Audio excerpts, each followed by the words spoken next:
المسألة اللي بتكون في زاوية الشيخ عبد السيد برضو أنا حضرتها مرتين أو ثلاثة، وبرضو كانت ملاحظتي أنه ما حقه الناس يجلسوا ويقصدوا، حقه يقوموا يذكروا.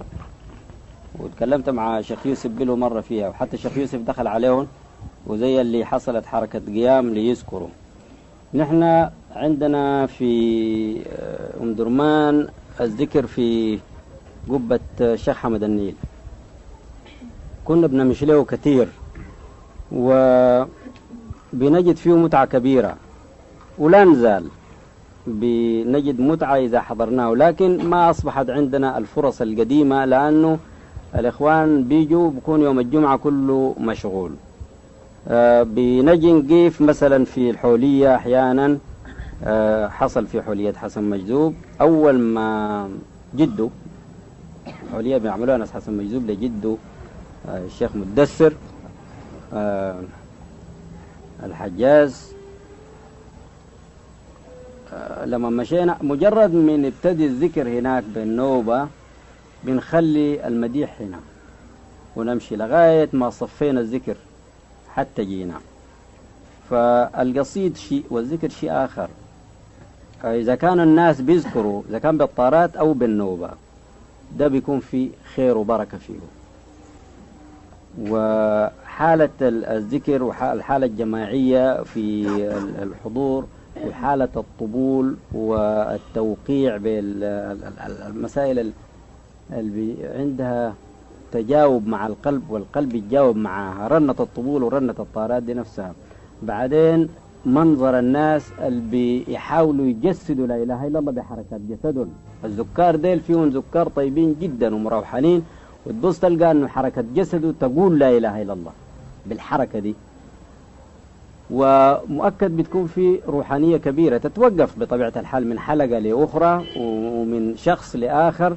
لكن أنا برضو أقول أنه إذا كانوا الناس بيحسنوا الأدب في مجالس القصيد بتاعهم وفي مجالس الذكر وحلقات الذكر، من المؤكد أنه بتكون في بركة كبيرة.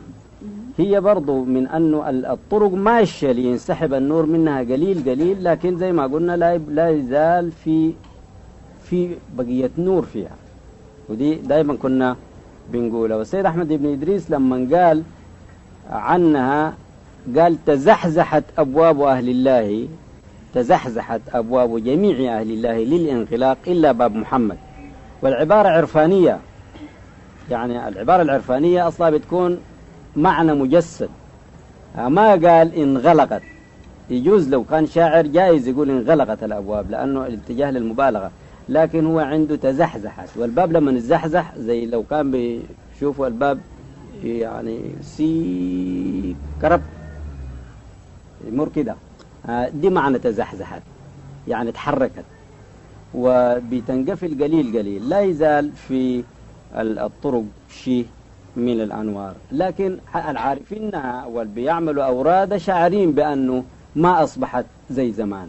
والذكار نفسهم تبص تلقى أنه أحداث ساكت، أولاد صغار وناس يمكن جو لأول مرة للنوبة يدخلوا في الحلقة جوا ويعملوا فيها شوشرة كثيرة والشغب كثير ودوشة كثيرة. ما كانوا زمان كده، زمان كانوا في الفقراء الصعبين وعطابين، حتى الدراويش المعاهم ديلك لما يدخلوا هم يمروا في أدب مفروض في داخل الحلقة بيراعى. إذا كان الناس هسع بيراعوا الأدب ده بيكون مؤكد المدد أكبر، لكن ما ممكن يراعوه لأنه حالة الوجد اللي بيلقوه حالة الجد الواجبة ما بتكون فيه لانعدام الأنوار دي. والمسألة دي بتبقى برضو مسألة فردية، يعني مين يمشي لذكر الشيخ حمد النيلة ومين يمشي لذكر الشيخ عبد السيد هنا، دي تنترك للجمهوريين، لكن ما هالسياسة بتاعت اتجاه الجمهورية، ما ها حاجة جماعية نحن نعملها. لكن أي واحد إذا مشى ووجد فيها خير ووجد فيها بركة يمشي. إذا كان استطاع أن يتكلم مثلا مع الشيخ حمد النيل أنه الناس دي لو بيذكروا بيكون أفضل من أن يمدحوا، وإذا كان بيكون كده يعني ممكن أنت تقول له رأيك وممكن يقبلوا ويكون به خير.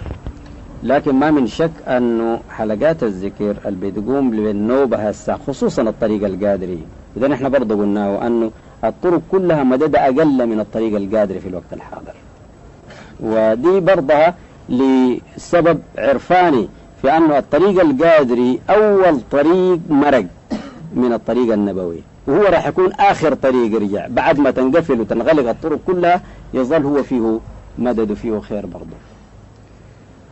فدي بنتركها للممارسة الفردية، لكن أي واحد من الجمهوريين من الأخوان الجمهوريين يمشي للاتجاه ده ممكن ينسحب مجرد من يجد أنه ما وجد حاجة بعد ما وقف مسافة. أي واحد من الأخوان الجمهوريين يعرف أنه مقصوده قدامه وأنه هو بيستعين بالوسائل الكثيرة، وحقه يكون بس مشيه لاسترواح النفس. النفس لما تكون بطالة أما تكون تعبانة من العمل وعايزة البطالة، يجوز أحسن ما تنفق في وقتها من البطالة ما يكون بيشبه الحق اللي هو زي عمل الذكر ده أو المديح أو القصيد.